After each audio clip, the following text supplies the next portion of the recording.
Hi friends, कल तक हमने पढ़ा था टेस्ट चेकिंग क्या होती है। आज की क्लास में हम डिस्कस करने वाले हैं कि भैया जब भी आप टेस्ट चेकिंग अडॉप्ट करें, जब भी आप टेस्ट चेकिंग की प्लानिंग करें तो आप क्या क्या प्रिकॉशंस को ध्यान में रखें जिससे कि आप उसके डिसएडवांटेज से ओवरकम हो पाएंगे और आप अपनी मीनिंगफुल ऑडिट पर्पस को पूरा कर पाएंगे और आप अपने द्वारा किए गए गैदर किए गए ऑडिट एविडेंस से सही कंक्लूजन निकाल पाएंगे। चलिए एक एक करके स्टार्ट करते हैं।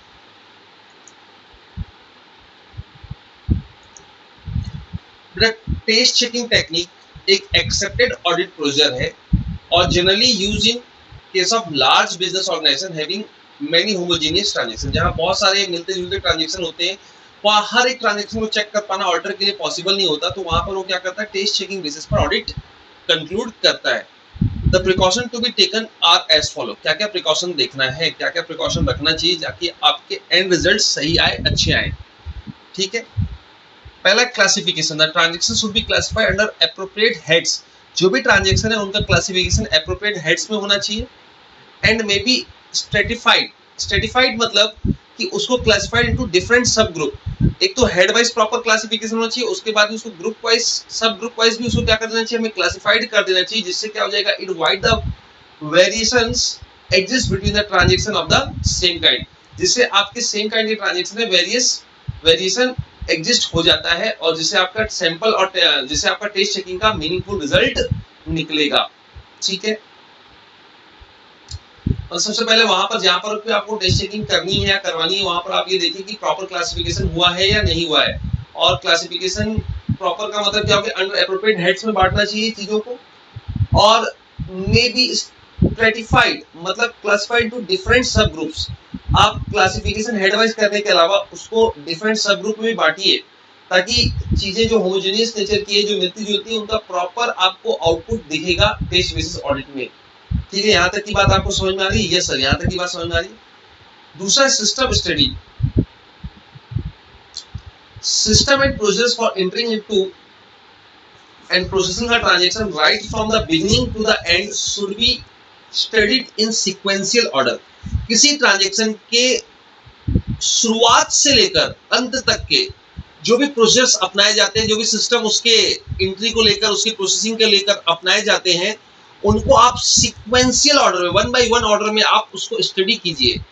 इट इन्वॉल्व्स इवैल्यूएशन ऑफ उनका ऑथराइजेशन सही हो रहा है या नहीं हो रहा है, डॉक्यूमेंटेशन सही हो रहा है या नहीं हो रहा है, रिकॉर्डिंग प्रॉपर हो रही है या नहीं, एविडेंसिंग द सेम, और वो ट्रांजैक्शन का कोई एविडेंस आपको मिल रहा है या नहीं मिल रहा है। ये सारी जानकारी आपको सिस्टम की स्टडी से पता चल जाएगा। तो टेस्ट चेकिंग अडॉप्ट करने से पहले आप सिस्टम की स्टडी कीजिए। थर्ड पॉइंट बहुत इंपॉर्टेंट बेटा, इफिशिएंसी ऑफ इंटरनल कंट्रोल। अब आप देखिए कि क्या आपका जो इंटरनल कंट्रोल है वो इफिशिएंट तरीके से काम कर रहा है या नहीं। The whole of internal control system in the area of accounts and finance should be studied. देखिए, इंटरनल कंट्रोल हर एरिया में होता है, ऑपरेशन के एरिया में भी होता है, मैनेजमेंट के एरिया में भी होता है, लेकिन आप ऐसा ऑडिटर फाइनेंशियल स्टेटमेंट को सर्टिफाइड कर रहे हैं, फाइनेंशियल स्टेटमेंट के ऊपर एश्योरेंस दे रहे हैं, तो आपके लिए ज्यादा रिलेवेंट क्या होगा, internal control in respect of accounts and finance should be studied. आप इन एरिया के इंटरनल कंट्रोल को अच्छे से पढ़ लीजिए and evaluates for its efficiency. क्या इंटरनल कंट्रोल इफिशिएंसी के साथ काम कर रहा है या नहीं कर रहा, साउंडनेस के साथ काम हो रहा है या नहीं हो रहा, कैपेबिलिटीज है या नहीं, उस चीज के लिए आप उसे क्या कीजिए, इवेल्युएट कीजिए and evaluate for its efficiency, soundness and capabilities for producing reliable accounting and financial data. For producing reliable accounting and financial data को प्रोड्यूस करने की कैपेसिटी, उसमें कैपेबिलिटीज है या नहीं है। If and only if the auditor is satisfied about the soundness or controls and their operation in actuality, he can decide to have test check। जब वो ऑडिटर ये सब बातों को देखकर अपने आप में ये महसूस करता है कि इंटरनल कंट्रोल सही है, अच्छे हैं, तब ऑडिटर टेस्ट चेकिंग अप्रोच को अपना सकता है। मतलब ये प्रिकॉशन है बेटा कि आप कहीं पर भी टेस्ट चेकिंग फॉलो करने से पहले आप ये देख लो कि वहां इंटरनल कंट्रोल सही है या नहीं। यदि इंटरनल कंट्रोल सही नहीं है तो फिर आपकी टेस्ट चेकिंग करना बेकार हो जाएगा। वहां पर आप टेस्ट चेकिंग के बेसिस में बहुत बड़ा रिस्क क्रिएट कर लेंगे कि सारे ट्रांजेक्शन में से, सारे के सारे ट्रांजेक्शन में से आपने कुछ को देखा और उन कुछ में से सही इंटरप्रिटेशन आपको ना निकली, तो आपका ऑडिट रिस्क बढ़ जाएगा। आने वाले चैप्टर में बात करूंगा बेटा ऑडिट रिस्क, मतलब कि आपका गलत ओपिनियन होने का chances is known as audit risk. Clarity of plan, a properly thought out test check plan should be prepared. आप बहुत सोच विचार करके आप अपना टेस्ट चेक प्लान बनाइए। And the objective of each check should be clearly understood by auditing staff. आपके plan की जो ऑब्जेक्टिविटी है वो आपके ऑडिट स्टाफ को अच्छे से समझ में आनी चाहिए, तभी तो उसके तहत तो परफॉर्मेंस करेगा।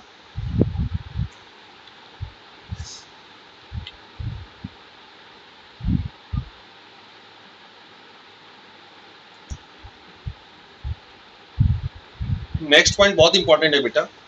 जो आप जो आप साइंटिफिक सैंपल सिलेक्शन की बात करते हैं उसका मतलब ये होता है बेटा कि आप जो सैंपल साइज निकाल रहे हैं, टेस्ट चेकिंग मतलब पूरे पॉपुलेशन की चेकिंग ना करके उसके कुछ रिप्रेजेंटेटिव डेटा की चेकिंग करके उसके आउटकम को पूरे पॉपुलेशन के लिए मानना ही known as test checking. It's okay. तो आप जो सैंपल साइज उठा रहे हैं, जो रिप्रेजेंटेटिव डाटा उठा रहे हैं, वो क्या होना चाहिए भैया, उसका सिलेक्शन अनबायस्ड मैनर में होना चाहिए। मतलब कि मैं इसके लिए बोल सकता हूँ आप रैंडम नंबर टेबल्स का इस्तेमाल कर सकते हैं कि आपको कौन कौन से डेट के ट्रांजेक्शन चेक करने हैं। ये एक रैंडम बेसिस में आप नंबर ड्रॉ कर लीजिए और उसके आधार पर कीजिए। ये उसका एग्जाम्पल हो गया भाई, साइंटिफिक सैंपल सिलेक्शन हुआ। प्रोहिबिटेड एरियाज, बेटा टेस्ट चेकिंग साफ साफ बोलती है कि कुछ एरिया में आपको detail and thorough verification required है, शुड बी सेपरेटली लिस्टेड, जिसको अभी अपन नेक्स्ट पैराग्राफ में पढ़ने वाले हैं। Test check should not be done in this area, in areas में कभी भी टेस्ट चेकिंग नहीं होनी चाहिए। मैं यदि दो एग्जांपल दूं इसके, तो एक डेप्रेशन की चेकिंग आपको थ्रॉली पूरा का पूरा करना चाहिए। एक पेमेंट टू डायरेक्टर्स की जानकारी और चेकिंग पूरी की पूरी डिटेल में करनी चाहिए। यहाँ पर टेस्ट चेकिंग से काम नहीं चलेगा। 7 नंबर पॉइंट क्या प्रिकॉशन का है, sample size. The number of transaction to be selected for each test check plan should be pre determined. आपको कितने ट्रांजेक्शन सेलेक्ट करने हैं हर टेस्ट चेक प्लान के लिए, ये पहले से आपके पास डिटरमाइंड होना चाहिए। This can be done by deciding upon the degree on the reliance that should be placed on the test check result and the confidence level. और ये सब डिसाइड होगा कि कितना भरोसा है और कितनी डिग्री ऑफ रिलायंस है, that should be placed on the test check result and confidence level. Test check result पर आपको कितना भरोसा है और कॉन्फिडेंस लेवल ऑर्डर का कितना है। Was the degree of reliance and confidence level required in the audit for the expression opinion has been decided. जैसे आपको पता चल जाता है कि हमको कितना डिग्री ऑफ रिलायंस चाहिए और किस लेवल तक का हम कॉन्फिडेंस क्रिएट कर सकते हैं। मैंने एक वर्ड मिस्टेक था, उसको सुधारा।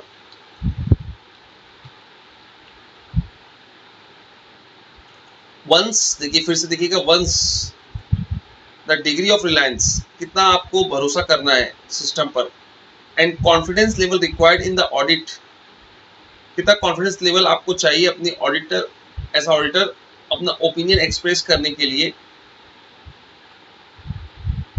यदि डिसाइड हो जाता है the numbers to be tested out of the given population can be easily known by the reference to statistical table.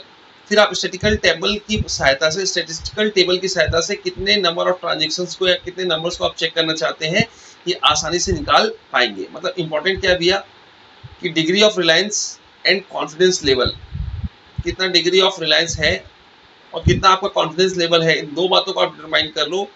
फिर उसके बाद आपको समझ में आ जाएगा कि आपको कितने नंबर्स के टेस्टेड डाटा रिक्वायर्ड होंगे। ठीक है। और last but not least, materiality.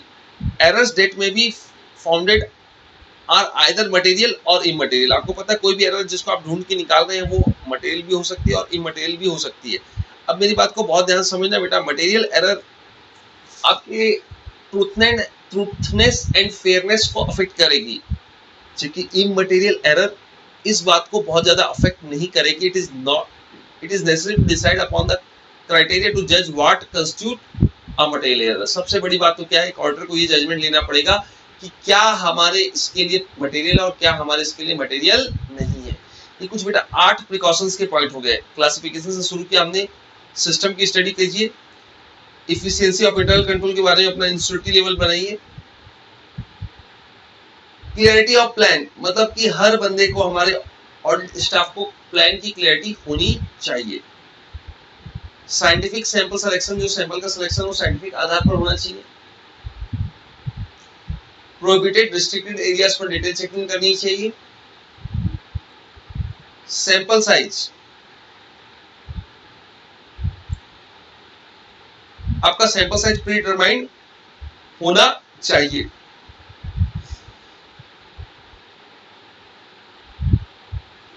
Materiality, भैया आप जो भी एरर्स आइडेंटिफाई कर रहे हैं एक और उनको मटेरियलिटी की कसौटी में कस कर देखिए, क्या वो मटेरियल है या इमटेरियल। मटेरियल है तो आपके आपके लिए बहुत प्रिकॉशन है कि आप टेस्ट चेकिंग करने से पहले देख लीजिए भैया कोई मटेरियल मिस स्टेटमेंट छूटने का चांसेस ज्यादा है, तो आप टेस्ट चेकिंग नहीं कर सकते।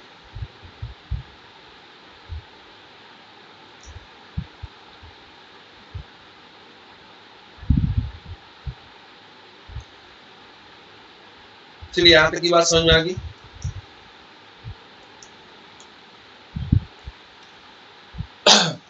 बेटा कुछ एरिया ऐसे हैं जहां पर आपको टेस्ट चेकिंग सुटेबल नहीं होगी। ओपनिंग एंड क्लोजिंग एंट्रीज, जो ओपनिंग बैलेंस की एंट्रीज, क्लोजिंग एंट्रीज होती है ईयर एंड पे, उनको आप टेस्ट चेकिंग बेसिस पर चेक मत कीजिए, उनको आप पूरा थॉरो चेकिंग कीजिए। Bank reconciliation statement, bank reconciliation statement की बात करूं तो कहीं ना कहीं बेटा बैंक रिकंसिलिएशन स्टेटमेंट पर भी आपको पूरी चेकिंग करनी पड़ती है, उसको आप टेस्ट बेसिस पर आप कंप्लीट नहीं कर सकते।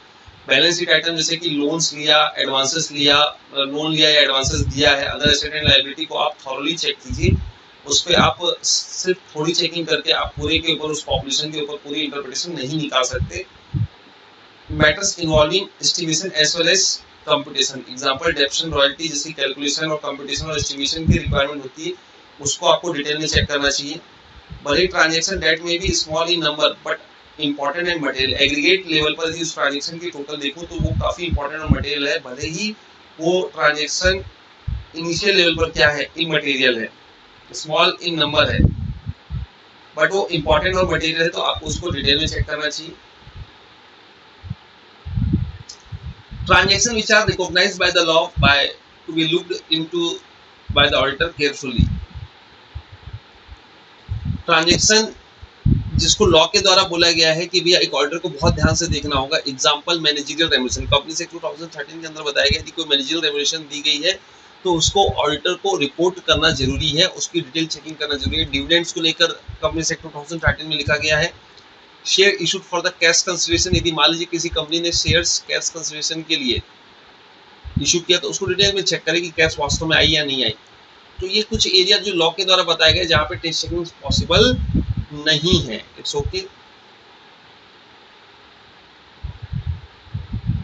Seasonal industries where test checking is carried out on annual basis, वहां पर भी आपको मतलब जो टेस्ट चेकिंग है वो बहुत सिस्टमेटिक तरीके से करनी होगी जो सीजनल इंडस्ट्री है।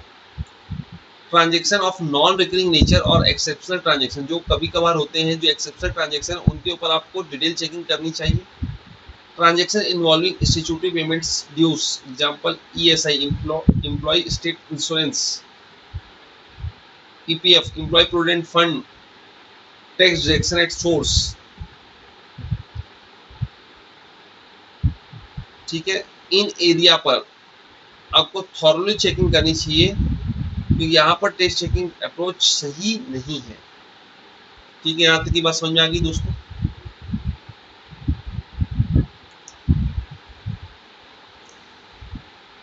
हाँ जी बेटा, एक वर्ड नया आपके साथ जुड़ रहा है, स्टैटिस्टिकल सैम्पलिंग।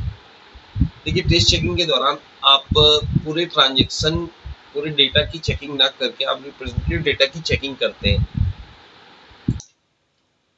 टेस्ट चेकिंग का मतलब ही ये है कि 100% डेटा को चेक ना करके आप कुछ डेटा को टेस्ट बेसिस पर चेक करते हो और उसके द्वारा निकाले गए कंक्लूजन को आप 100% डेटा के ऊपर इम्प्लाइड करके अपना ओपिनियन फॉर्म करते हो। तो सैम्पलिंग का तरीका एक हो सकता है स्टैटिस्टिकल सैम्पलिंग और एक हो सकती है non statistical sampling. Statistical sampling मतलब ज्यादा अच्छी मानी जाती है, इसके रीजन आपको अभी समझ में आएंगे, इंपॉर्टेंस में और एडवांटेज में बात करेंगे अपन। फिलहाल में स्टैटिस्टिकल सैम्पलिंग का मतलब क्या होता है ये समझना ज्यादा जरूरी है। Statistical sampling is an approach to sampling that involves random selection of sample items. जिस सैंपल आइटम्स को आप सेलेक्ट करने जा रहे हो वो रैंडम बेसिस पर सेलेक्ट हो, मतलब कि कोई कोई प्री बायस्ड या अनबायस्ड वे से आप काम करें, ये है आपका रैंडम सिलेक्शन, कि किसी भी नंबर्स को, किसी भी डेटा को सिलेक्ट होने का चांसेस इक्वल है। And the use of probability theory to evaluate the sample results, जो आपने सैंपल रिजल्ट्स आ रहे हैं उसको इवेल्युएट करने के लिए आप प्रोबेबिलिटी थ्योरी को इस्तेमाल करते हैं, including the measurement of sample risk. Even जो आपका सैंपलिंग का रिस्क है उसको मेजर करने के लिए भी आप प्रोबेबिलिटी थ्योरी का इस्तेमाल करते हैं। मतलब स्टैटिक्स में दो चीजें हैं, एट रैंडम और दूसरा प्रोबेबिलिटी। इन दो चीजों का यदि आप इस्तेमाल करते हैं सैंपलिंग के दौरान तो क्या कहलाएगा, स्टैटिस्टिकल सैंपलिंग। ये वर्ड्स कीवर्ड्स हैं, याद रखिएगा एग्जाम के लिए। Any other approach of sampling is described as being non statistical. इसके अलावा जो कोई भी आप सैंपलिंग अप्रोच यूज करेंगे वो क्या कहलाएगी, non statistical sampling. Importance of probability theory. अब मैं सबसे पहले प्रोबेबिलिटी थ्योरी को बताना चाहूंगा। Probability theory is concerned with the determination of the measurement of probability of certain events happening or not happening। आपको याद होगा कि जब भी आप मैथमेटिक्स में प्रोबेबिलिटी थ्योरी पढ़ते थे, एक सिक्के को उछालने पर हेड आने की संभावना कितनी है और टेल आने की संभावना कितनी है, किसी घटना के होने या ना होने की प्रोबेबिलिटी का measurement is known as probability theory. It helps in mathematically formulating predictions of uncertain outcomes। Uncertain outcomes का मैथमेटिकली प्रिडिक्शन निकालने में ये बहुत काम आती है। और थोड़ा सा आपको याद दिला दूं, यदि किसी ने ध्यान से पढ़ा हो तो प्रोबेबिलिटी थ्योरी स्पेकुलेशन से जुड़ी हुई थी और बहुत बड़े स्पेकुलेटर ने इसको डिराइव किया था। ठीक है। Impact of test check due to factors like time, cost, efficiency of internal control etc. Test checks are conducted by the auditor. आपको पता है कि इन सब टाइम की वजह से, कॉस्ट की वजह से, इंटरनल कंट्रोल अच्छे होने की वजह से जो ऑडिट में इस्तेमाल की जाने वाली अप्रोच है वो टेस्ट चेकिंग है। Uncertainty exist due to checking of only a part of instead the whole. चूंकि हम पूरे डेटा को चेक ना करके हम पार्ट ऑफ डेटा को चेक करें, इसलिए अनसर्टेनिटी मौजूद हो जाती है। However the audit assurance can be obtained by testing a scientific sample drawn out of representative population. बहुत इंपॉर्टेंट वर्ड क्या हो गया अभी हमारे यहाँ, साइंटिफिक तरीके से यदि हम सैंपल को ड्रॉ करेंगे तो हमारा रिप्रेजेंटेटिव पॉपुलेशन के लिए जो ऑडिट का एश्योरेंस निकलेगा वो अच्छी तरीके से निकाला जा सकता है। Audit assurance can be obtained by testing a scientific sample drawn out of representative data population. मतलब आप साइंटिफिक तरीके से यदि सैंपल साइज निकालेंगे तो आपका कंक्लूजन, आपका एश्योरेंस बेस्ट होगा, अच्छा आप कंक्लूजन निकाल पाएंगे। Justification, the justification for the test checks lies on the theory of probability. भाई टेस्ट चेक की थ्योरी का जस्टिफिकेशन क्या है, प्रोबेबिलिटी की थ्योरी से जुड़ा हुआ है। which state that the sample selected from the series of the item will tend to show the same characteristic present in the full series of item. देखिए एक प्रोबेबिलिटी थ्योरी क्या बोलती है कि आपने जो सैंपल सेलेक्ट किया है उसका कैरेक्टरिस्टिक सेम वैसा ही होना चाहिए जैसा फुल सीरीज ऑफ आइटम का होता है। जैसा मेन डेटा का कैरेक्टरिस्टिक्स है वही कैरेक्टरिस्टिक्स आपके सैंपल का भी होना चाहिए, which is commonly referred to as a population और यूनिवर्स। जो फुल सीरीज ऑफ डेटा है उसे हम क्या बोलते हैं, पॉपुलेशन। और यूनिवर्स जो आपका सेलेक्टेड डेटा है उसे हम क्या बोलते हैं, सैंपल। आपके सैंपल का फीचर यूनिवर्स या पॉपुलेशन के फीचर जैसा ही होना चाहिए। Nature of evidence, audit evidence is generally not conclusive. आपको मैं पहले भी बता चुका हूं कि ऑडिटर का जो एविडेंस होता है वो रीजनेबल एश्योरेंस प्रोवाइड करता है, रीजनेबली क्लियरिटी देता है, कंक्लूसिव नहीं होता। बल्कि मैं उसे एक वर्ड यूज किया था मैंने आपके साथ, परसुएसिव होता है, वो कंक्लूसिव नहीं होता है। The auditor takes a calculated risk in the giving his opinion. एक ऑडिटर हमेशा एक रिस्क कैलकुलेट करके रखता है कि जो मैं ओपिनियन दे रहा हूं उसमें कितने परसेंटेज चांस है कि गलत हो सकता है। मतलब एक रिस्क हमेशा इन्वॉल्व है। जब भी आप कहीं पर भी ऑडिट ओपिनियन दे रहे हैं तो ये रिस्क हमेशा कैलकुलेट किया जाता है ऑडिटर के द्वारा कि हाँ इतना रिस्क है कि मेरा ये ओपिनियन गलत हो सकता है। Even after 100% checking of all transaction, he does not derive absolute satisfaction। यदि आप 100% चेकिंग भी कर लीजिए बेटा तो आप वो कंक्लूजन 100% कंक्लूजन तक नहीं पहुंच पाएंगे। ठीक है, आप 100% चेकिंग के बाद भी he does not derive absolute satisfaction, आप क्या नहीं ले पाएंगे, 100% सेटिस्फेक्शन नहीं ले पाएंगे। समझ में आ रही बात आपको? However, if the sample is picked purely on the random basis, it would reveal the features and characteristics of the population and provide sufficient appropriate audit evidence. Last line मैंने बोला भी यदि आप सैंपल को रैंडम बेसिस पर लेते हैं तो ये आपके लिए अच्छा होगा, ये आपके लिए अच्छा होगा और इससे आप जो एविडेंस गैदर करेंगे वो अपने आप में sufficient and appropriate audit evidence कहलाएंगे। अब usefulness, probability theory is useful to the auditor in the following manners. किस किस जगह पर ये प्रोबेबिलिटी थ्योरी आपके पास काम आ सकती है? परसेंटेज ऑफ सैंपल डिटरमाइन करने के लिए, numbers of item to be check, इसके लिए आपके पास थ्योरी काम आ सकती है। और लास्ट इज असेसमेंट। पहला point, determination of the portion of transaction verification, that is the percentage of sample. कितने सैंपल्स आपको लेने हैं, कितना पोर्शन ऑफ ट्रांजेक्शन को आपको वेरीफाई करना है। The identification of sample size, that is the number of items to be check, आपको कितने नंबर्स के आइटम को चेक करना है, कितने साइज का सैंपल लेना है, उसमें मदद आ गया। Assessment of measurement of risk taken by the auditor for not examine the entire population, और साथ में आपकी ये प्रोबेबिलिटी थ्योरी मदद कर देगी कि कितना रिस्क है आपके ऊपर,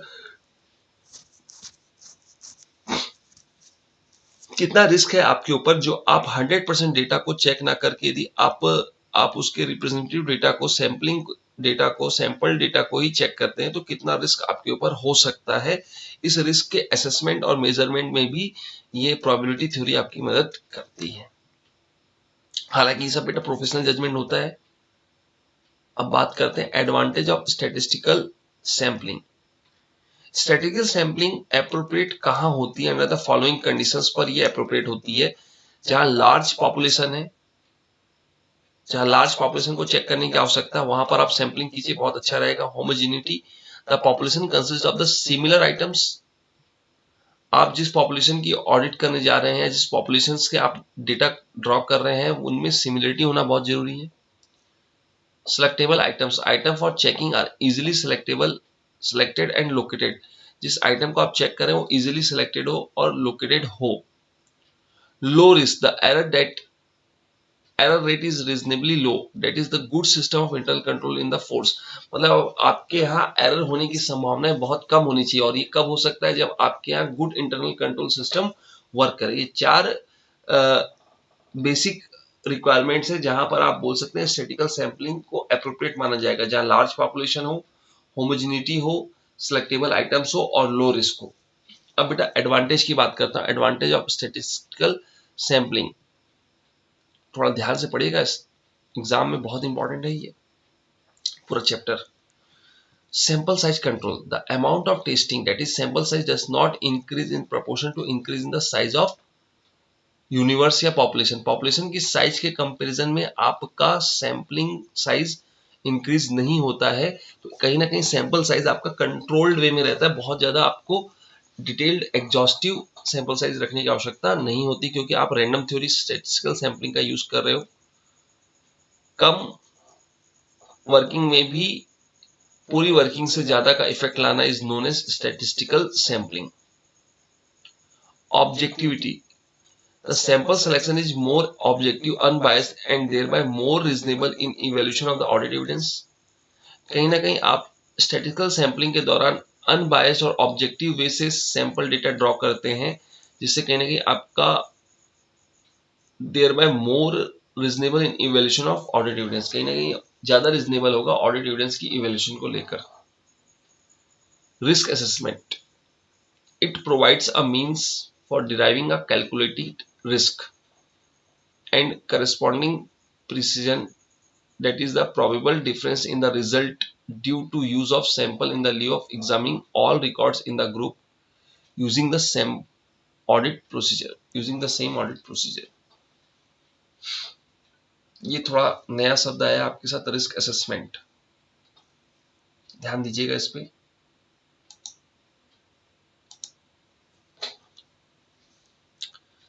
कहीं ना कहीं स्टैटिकल सैम्पलिंग रिस्क असेसमेंट में भी मदद करता है.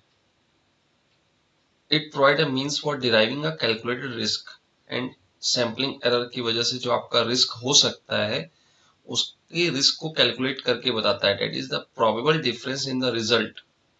यदि आप पूरे डेटा को चेक करते उसी ऑडिट प्रोसीजर्स के द्वारा, जो ऑडिट प्रोसीजर से आपने सैंपल डेटा को चेक किया है, तो आपके कंक्लूजन में जो डिफरेंस आता और उस डिफरेंस के कैलकुलेशन को ही मैंने क्या बोल दिया, आपका sampling error.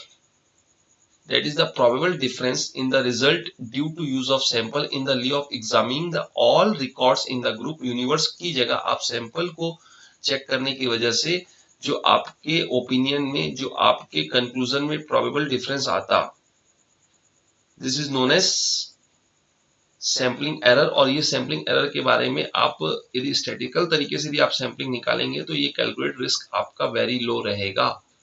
The methods provide a means of establishing the minimum sample size associated with the specified risk and precision.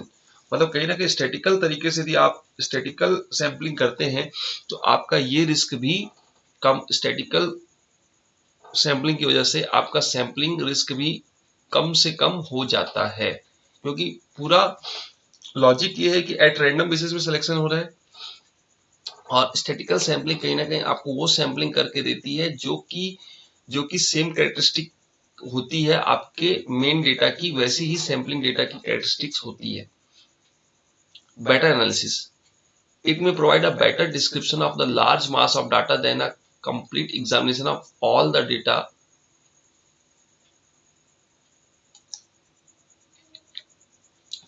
Better analysis.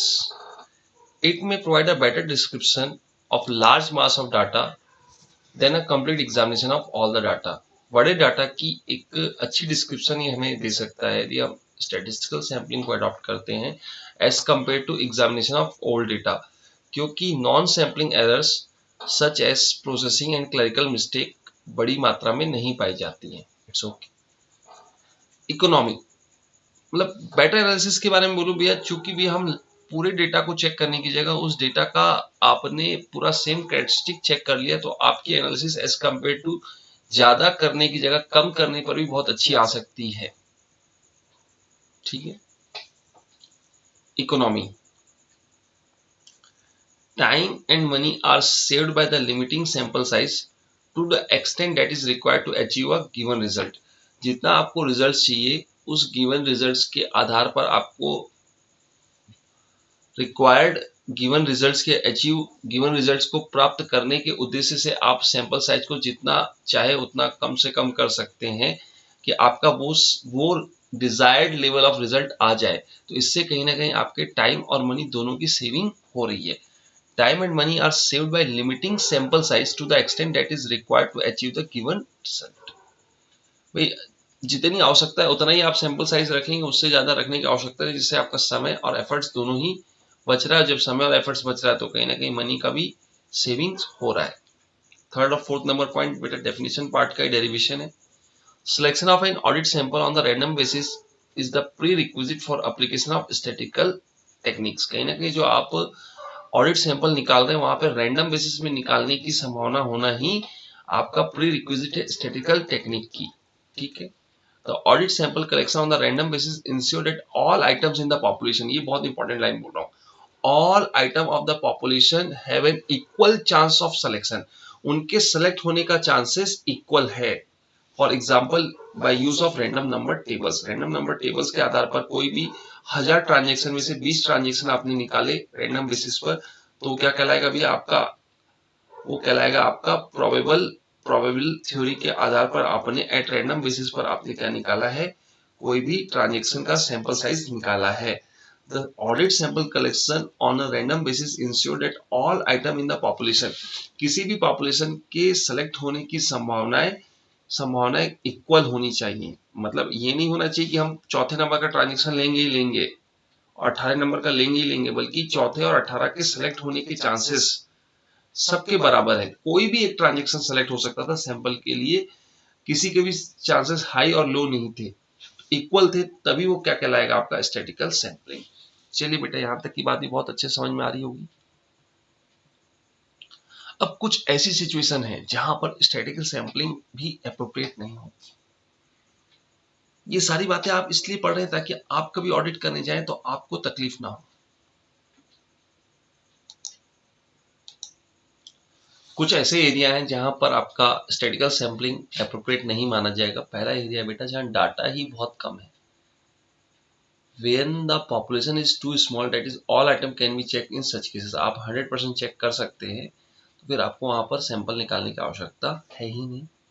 Second number point, when the population is very diverse and cannot be identified into strata और cluster. जहां पे आप cluster नहीं बना पा रहे हैं, data में जो है पॉपुलेशन जो है, जो यूनिवर्सल डाटा है आपका, जो डाटा है जिसको हमने यूनिवर्स का नाम दिया था, वो बड़ा डाइवर्स है, बड़ा अजीब टाइप का है, जिसको आप क्लस्टर में नहीं बांट सकते। जब क्लस्टर में नहीं बांट सकते तो आप उसका कलेक्शन भी, स्टैटिकल सैंपल निकालना भी बड़ा मुश्किल हो जाएगा। तो फिर वहां पर आपको स्टैटिकल सैंपलिंग अप्रोच नहीं लगानी होगी। When the internal control system is weak and unreliable, जहां लगता है आपको इंटरनल कंट्रोल वीक है, अनरिलायबल है, तो वहां आपको डिटेल चेकिंग पूरी करनी होगी। और वहां पर मेरा मानना है कि आपको 100% चेकिंग करनी होगी, स्टैटिकल सैंपलिंग वर्क नहीं करेगा। When another audit approach is necessary to obtain sufficient evidence, जहां पर आपको लगता है कि another audit approach लगाकर आप sufficient evidence गैदर कर सकते हैं, वहां पर भी आप इस अप्रोच के ऊपर मतलब डिपेंड नहीं हो सकते।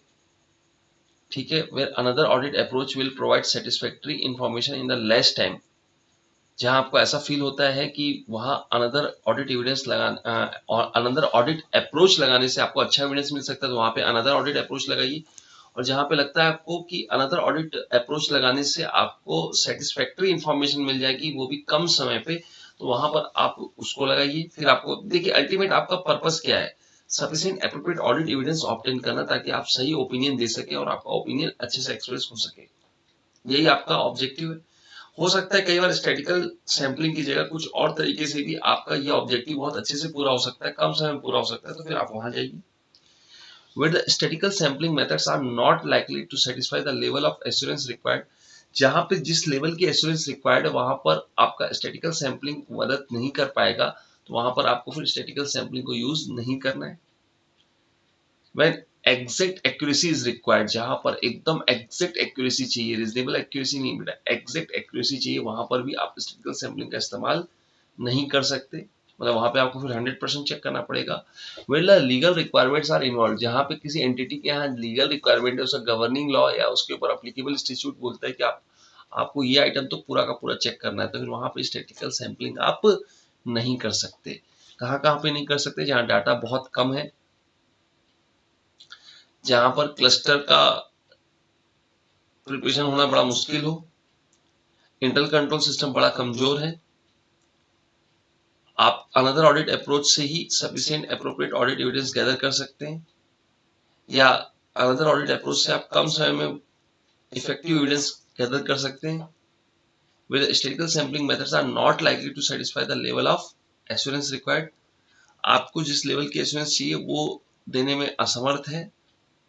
6 number point, where the statistical sampling methods are not likely to satisfy the level of assurance required when the exact assurance, where the exact accuracy is required, जहाँ पे पूरी 100% सही बात होने की रिक्वायरमेंट हो, तो वहां पे आपको 100% चेक करने की आवश्यकता है। where the legal requirements are involved, मान लो इंस्टीट्यूट जो अप्लीकेबल है वो बोलता है कि इन मुद्दों को पूरा का पूरा चेक करना है, तो फिर आपको पूरा का पूरा चेक करना पड़ेगा। बेटा एक एरिया हमने स्टार्टिंग के समय छोड़ा था, मतलब रोका था उस समय, कि factor determining the mode of obtaining evidence.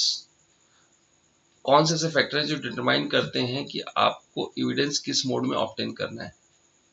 पहला पॉइंट है, जस्ट जनरल सी बात है, इसको देखिए बहुत ज्यादा वो लोड लेके मत पड़ेगा। कुछ एरिया है जो आपको सारी कुछ बातें समझ में आने के बाद भी आप जब पढ़ते हैं तो ऐसा फील होगा कि हमें थोड़ा कम समझ में आ रहा है, बट आप उसे मल्टीपल इतनी बार पढ़ चुके कि उसके बारे में आप 2 मार्क्स का, 4 मार्क्स का, 6 मार्क्स का क्वेश्चन के बारे में आपका कंटेंट अवेलेबल है। ठीक है, अब देखिए पहला पॉइंट आया है कि factor determining the mode of obtaining evidence. आपको जो ऑडिट एविडेंस ऑब्टेन करना है उसका मोड डिटरमाइन करने में कौन से फैक्टर क्रूशियल रोल अदा करेंगे। पहला है extent of efforts. While audit evidence is straight forward information, others are obtained only by diligent efforts, the extent of efforts required should be taken into account।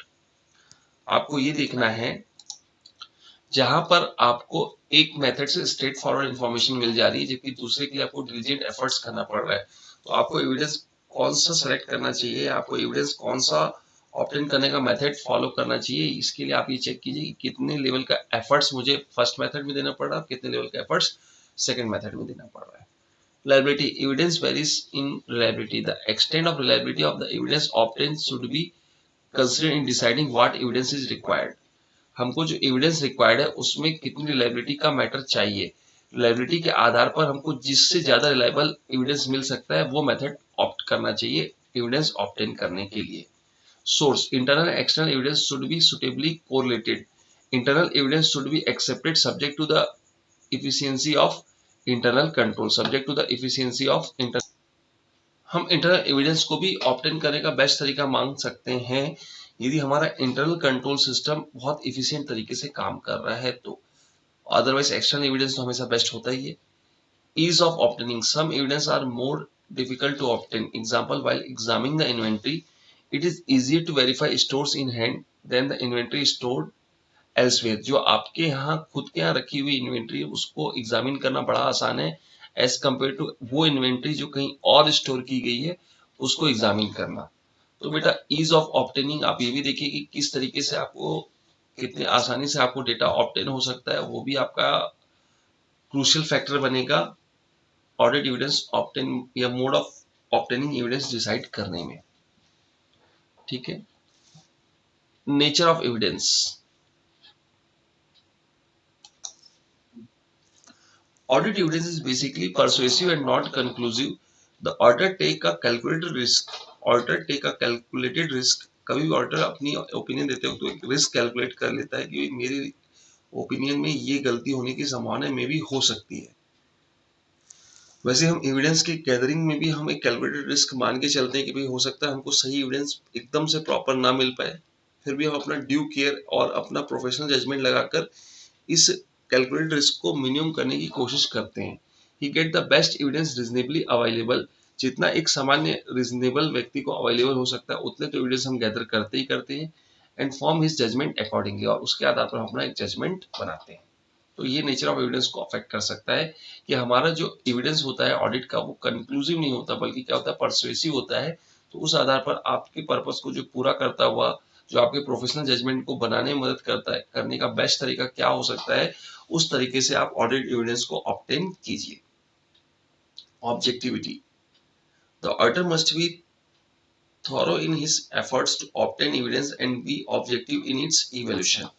कहीं ना कहीं आप जो ऑडिट एविडेंस ऑब्टेन कर रहे हैं उस समय आपको be thorough in his efforts, आपको अच्छी तरीके से अपने एफर्ट्स करने चाहिए एंड उसकी इवैल्यूएशन आपको ऑब्जेक्टिव वे से मतलब बिना भेदभाव से उसको इवेलुएट करने में ध्यान रखना चाहिए। तो आपको उन तरीके से आपको एविडेंस गैदर करना है जो कि आपकी थॉरो वर्किंग्स थॉरो एफर्ट्स के थ्रू आए और आपकी उसकी इवेल्यूशन अनबायस्ड वे से हो सके। ऑब्जेक्टिविटी को भी ध्यान में रखकर आपको एविडेंस गैदर करना है। Cost effectiveness, there should be a relationship between the cost of obtaining evidence and the usefulness of the information obtained। भाई क्या कॉस्ट लग रही है उसके यूजफुलनेस के कंपेयर में, तो इसको हम कई बार कॉस्ट बेनिफिट एनालिसिस भी बोलते हैं। जनरली कोई भी काम करें तो वहां पर आप कोई कॉस्ट का इफेक्टिवनेस होना बहुत जरूरी है कि भाई जितने एफर्ट्स के साथ आप एविडेंस गैदर कर रहे हैं उससे उतनी रिलेवेंट इंफॉर्मेशन भी अवेलेबल हो पा रही है या नहीं हो पा रही, सिर्फ हम इकट्ठा ही किए जा रहे हैं। Suspicion cases, when the auditor is in reasonable doubt as to any assertion of material significance, he should obtain sufficient appropriate evidence to remove such doubt। ये पॉइंट बहुत अच्छा है बेटा, जब भी आप ऑडिट एविडेंस गैदर कर रहे हैं आपको ध्यान रखना है कि आपके मन में auditor is in reasonable doubt as to any assertion, किसी कथन दावे को लेकर जो कि मटेरियल सिग्निफिकेंट है उसके कथन को लेकर ऑडिटर को क्या लगता है कि भैया मुझे रीजनेबल डाउट है कि भैया ये सही है या नहीं है, तो he should obtain sufficient appropriate audit evidence to remove such doubt. तो फिर वहां पे उसे उतनी पर्याप्त मात्रा में ऑडिट एविडेंस और गैदर कर लेना चाहिए जिससे उसका डाउट क्लियर हो सके, डाउट दूर हो सके। सस्पिशियन केसेस में आपको एक्स्ट्रा एविडेंस और लेने चाहिए, कहने का मतलब ये। चलिए ये तो कुछ बात हमारी हो गई कौन कौन से फैक्टर्स है जो मोड ऑफ ऑडिट एविडेंस को अफेक्ट करेंगे, किस मोड से आपको ऑडिट एविडेंस लेना है। ठीक है, चलेगा यहाँ तक बेटा। इसी के साथ आपका ये चैप्टर नंबर 2 ऑलमोस्ट कंप्लीट हो गया। आइए हम कुछ क्वेश्चंस के बारे में डिस्कस कर लेते हैं।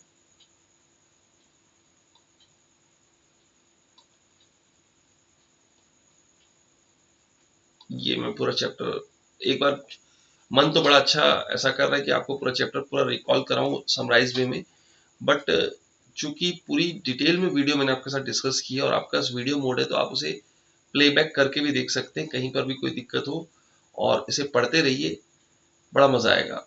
Why does an auditor need evidence?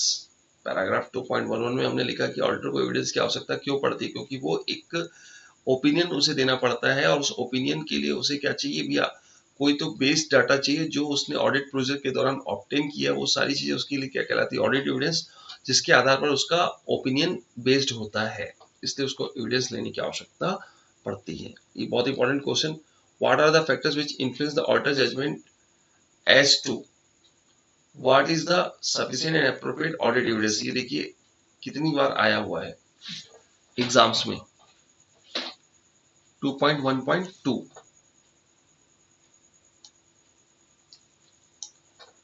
देखिए मैंने आपको पीडीएफ भी दे रखी है। इसके अंदर जब भी आपको मैं एक तरीका आपको बताना चाहता हूँ कि जब भी आप किसी क्वेश्चन में पैराग्राफ के लिए जाए तो आप इस तरीके से भी ढूंढ सकते हैं। कंट्रोल F,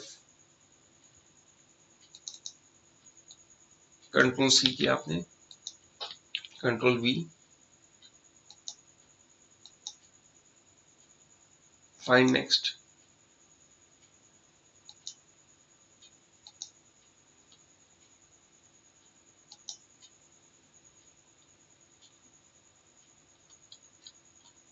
इस तरीके से आप उससे रिलेवेंट जितने क्वेश्चंस आए हुए हैं उनको आप एक साथ देख सकते हैं, कहीं भी कोई दिक्कत नहीं आएगी। यहाँ पे 2.1.8 ऐसा करके लिखा हुआ है, इससे आप पैराग्राफ तक भी पहुंच सकते हैं।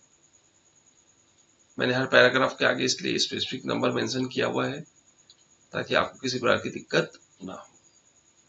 ठीक है बेटा, सफिशिएंट एंड एप्रोप्रिएटनेस के बारे में यहाँ पे बात की गई, क्या कारण है कि हमको सफिशिएंट ऑडिट एविडेंस की रिक्वायरमेंट होती है, ये सारी बातें हमने डिस्कस कर रखी है।